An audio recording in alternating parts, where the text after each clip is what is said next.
Selamat pagi Bapak Ibu Saudara yang terkasih di dalam Tuhan. Apa kabar semuanya? Saya berharap semuanya baik dan terpelihara di dalam kasih Kristus.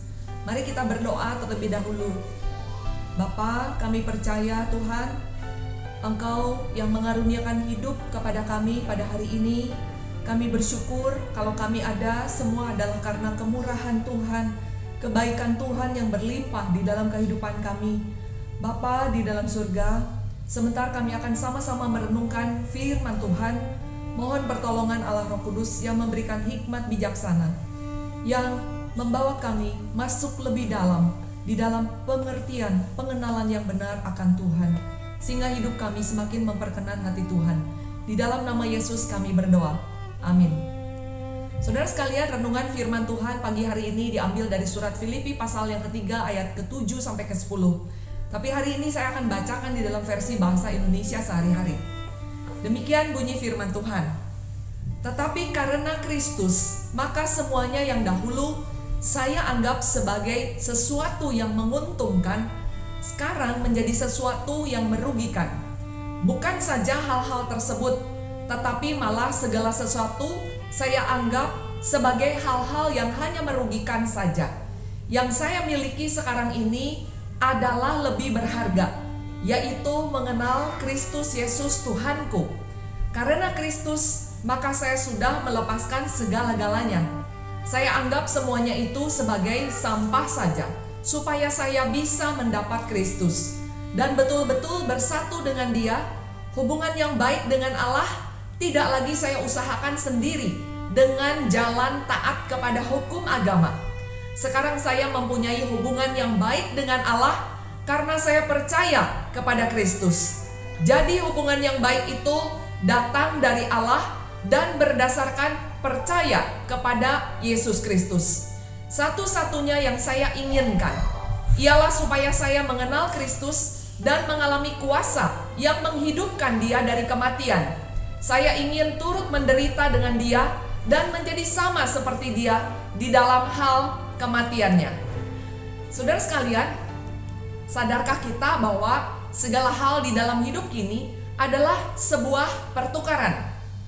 Saudara, yang namanya pertukaran itu terjadi karena kebutuhan atau karena kita memandang barang yang akan kita peroleh itu lebih bagus, nilainya lebih mulia, lebih bermakna daripada yang saat ini kita miliki.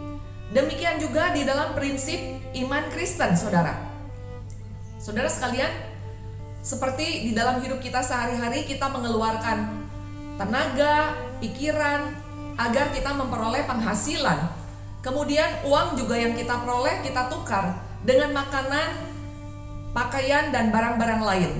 Saudara, mereka yang ingin mempelajari wawasan penting di dalam dunia rohani, itu sungguh dibutuhkan untuk kita masuk di dalam satu level pertukaran yang lebih berarti, sehingga kita menukarkan hal-hal yang duniawi ini dengan semua hikmat ketajaman rohani yang lebih besar, yang jauh lebih bermakna. Saudara, di dalam surat Filipi pasal 3 Rasul Paulus bersaksi bahwa bagaimana dia rela menderita kehilangan segala hal yang mungkin dia miliki supaya dia lebih banyak mengenal dan bersatu bersama dengan Kristus. Saudara, dari mana Rasul Paulus mempelajari hikmat ini, saudara? Padahal dulunya dia adalah seorang penganiaya jemaat.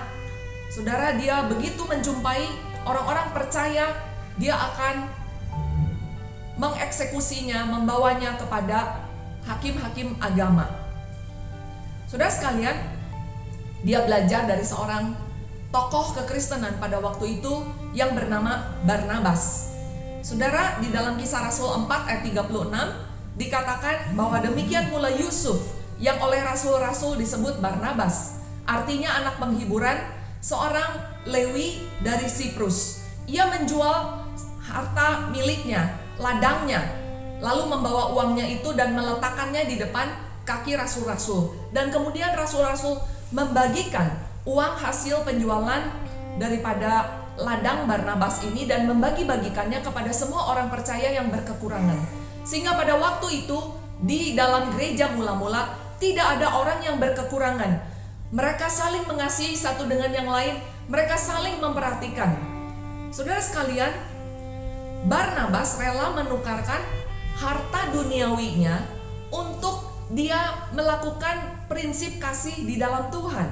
Dan saudara, Alkitab juga mencatat satu ulasan lain di dalam Kisah Para Rasul, bahwa Barnabas adalah orang yang baik, penuh dengan Roh Kudus dan iman. Dia baik hati, dia memperhatikan orang-orang yang miskin dan orang-orang yang berkekurangan. Dan kemudian dia penuh dengan Roh Kudus. Artinya dia begitu peka dan dia begitu taat untuk mengikuti dorongan Roh Kudus. Ketika dia melihat ada orang-orang yang berkekurangan, dia tidak sibuk mengumpulkan harta duniawi, tapi bagaimana dia rela melepaskan, membuang semuanya itu karena dia mau menjadi semakin serupa dengan Kristus. Dia mau menyaksikan cinta kasih-Nya Tuhan dan memberkati orang-orang miskin yang waktu itu ada di dalam gereja mula-mula. Dan Alkitab juga mencatat Barnabas penuh dengan iman.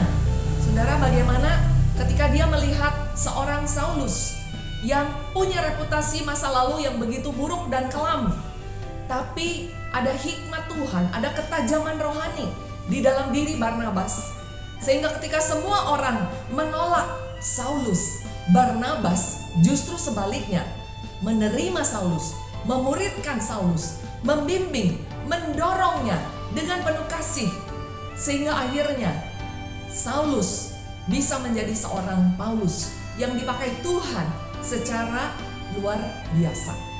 Nah, saudara sekalian, satu perenungan bagi kita pada pagi hari ini. Bagaimana dengan kita? Kita dianugerahkan Tuhan waktu, tenaga, pikiran, talenta, dan masih banyak kreativitas lain di dalam kehidupan kita. Apakah kita mau menukarkan semuanya itu hanya untuk kesenangan duniawi yang sifatnya sesaat?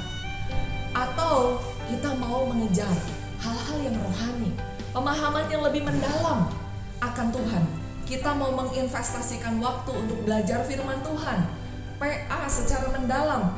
Kita mau lebih banyak waktu berdoa, sehingga dengan demikian kita semakin mengenal hatinya Tuhan.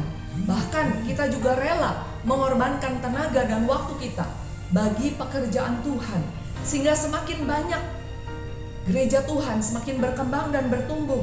Jemaat Tuhan juga semakin diberkati dengan pelayanan yang kita lakukan. Dan semuanya itu, pilihan itu ada di tangan Bapak Ibu Saudara sekalian. Mari kita berdoa.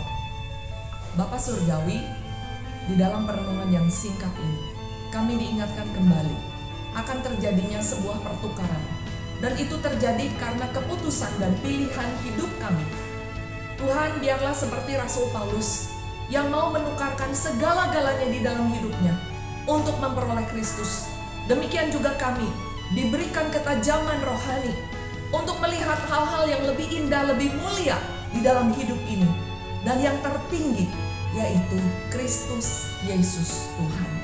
Mari Bapa, biarlah hidup kami semakin menjadi berkat dan semakin memperkenan hati Tuhan. Di dalam nama Yesus kami sudah berdoa. Amin. Tuhan memberkati Bapak Ibu Saudara. Shalom.